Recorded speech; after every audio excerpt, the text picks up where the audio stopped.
Good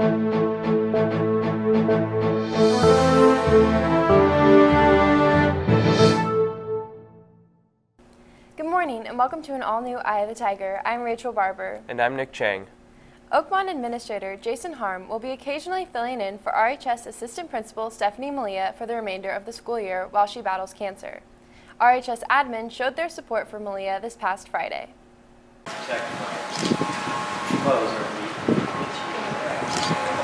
Yeah, that's the other part about getting a haircut. In the wake of RHS Assistant Principal Stephanie Malia's cancer diagnosis, Jason Bradley, David Bird, Jeff Clark, Jason Harm, Matt Pipitone, and Jason Wilson displayed their support on Friday by shaving each other's heads as a sign of solidarity for their fellow coworker and close friend. As the razor cut through the countless locks of hair, the staff reminisced of Malia and the impact she has on them. For me, it's a sign of solidarity, of standing with Ms. Malia. You know, she's basically like a sister to us and to me. So, and as you know, this is nothing compared to what she's dealing with. But, you know, it's what we can do. Counselor Jason Bradley feels there is no limit to the support him and his coworkers are willing to provide for Malia.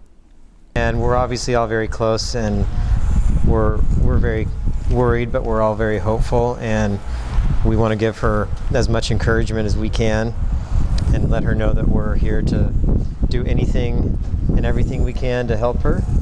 And this is just a show of our appreciation and support. Temporary Assistant Principal Jason Harm is willing to show his full encouragement for Malia, despite just recently joining the staff at RHS.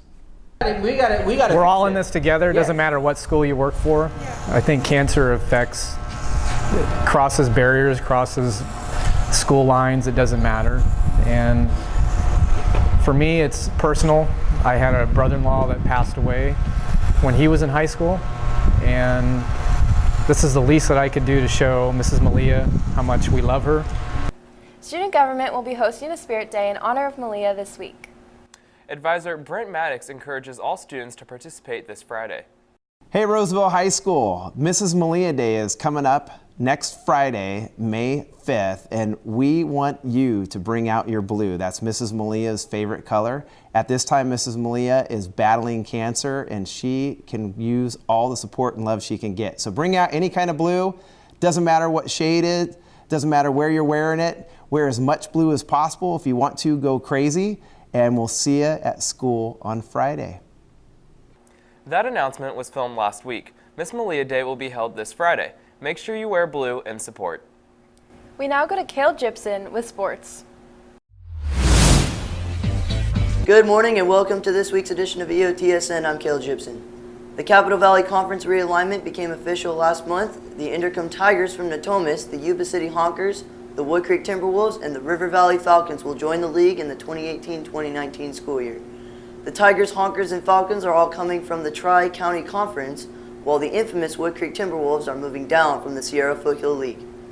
Here are some full screens showing each team's men's basketball, football results, as well as their girls' volleyball and soccer results. Off our list is the INDERKUM Tigers, who finished in football with an 11-3 overall record and went 6-0 in league, but suffered their season-ending game with a loss to the Del Oro Golden Eagles in the D2 championship game. Boys basketball went 20-7 overall and were co-champions in the Tri-County Conference, and once again lost to Del Oro in the first round of the D2 playoffs.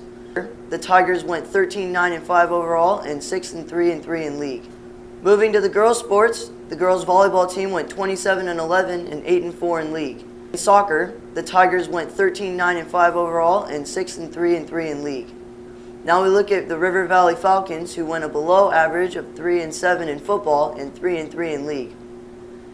Moving to basketball, the Falcons went 15-12 and had a record of 6-5 in league. In girls volleyball, the Falcons went 29-7 overall and went undefeated to win the Tri-County Conference. Now moving to the Yuba City Honkers, they went 8-4 overall and 5-1 in league play for football. In basketball, the Honkers went 18-11 overall and went 9-3 in league, beating the Roseville Tigers in the first round of the playoffs. In girls volleyball, they went 21-8 overall and 9-3 in league. And finally, girls soccer went 12-9 overall and 4-8 in league play. And finally, we have the WOODCREEK Timberwolves, who in football went 4-6 overall and 2-4 in league. In men's basketball, the Timberwolves went 32-3 overall and 12-0 in league, but fell just short of winning the CIF State Boys Championship game. In girls volleyball, they went 6-22 overall and 1-11 in league. And finally, in girls soccer, they went 14-3 overall and 6-2 in league and won the SFL. And following up a story on last week's show, congratulations to swimmers Josh Keaton, Nate Doxwell, Eric Metzler, and Carson Tharp on breaking the 200 freestyle relay record with a time of 1:33.91. And that's it for your home on Roseville High School sports, top plays, breakdowns, and more. I, the Tiger Sports Network, EOTSN. And now we go to entertainment. Thanks, Cal. Last week, 20th Century Fox dropped a new trailer for the sequel to the surprising hit R-rated spy thriller, Kingsman's The Golden Circle. I was so pumped to hear that Kingsman was getting a sequel because the first movie is everything I love about movies. It takes a spy genre and flips it on its head, and he makes fun of the genre cliches and tropes. Plus, it also is crude and humorous and uses its R rating to perfection. It even has an incredible church scene shootout that sets to the song Freebird by Leonard Skinner. The Golden Circle looks to bring back all of the cast from the first one, while also adding in some pretty big additions of Julianne Moore as the villain Poppy, Channing Tatum, and Jeff Bridges. And I have to say, this trailer left me really hyped, as it looks to bring the same tone and fun as the original, while also still being its own thing. Taron Egerton again looks dashing and suave as Eggsy, as he's now fully becoming adjusted to being a Kingsman. The thing I hope they nail in this one is the villain, because in the first one, Samuel L. Jackson killed it as Richmond Valentine, as he walked the line of cheesy and scary to perfection with his lisp. And they have the right actress to do so, who is able to nail a cheesy and menacing role with Julianne Moore. In the end, Kingsman The Golden Circle has all the right puzzle pieces in place to be as fun and creative as the first one, and from the trailer, it looks like they're going to be hitting all the right notes. And that's it from our trailer review, and now we go back to news. Thanks, guys. Local radio station 106.5 The Inn visited campus last Friday. They came to play music during first and second lunch to promote positive energy. I mean, look, I'm just trying to help move along the show they got going on. Like, it's two artists. One of the girls was a girl, JC. She was on X Factor, and just trying to be there to get everyone paying attention, because here's what I've noticed so far. I said things like, hey, what you guys doing? You guys enjoying lunch? Or hey, it's Friday. And everyone looks at me like this. Yeah, what's it to you? So it's our job to try our best to get, and you guys are smiling right now. It's on cameras. Trust me, they are. But like, just trying to get everyone happy, just trying to put you in a good mood.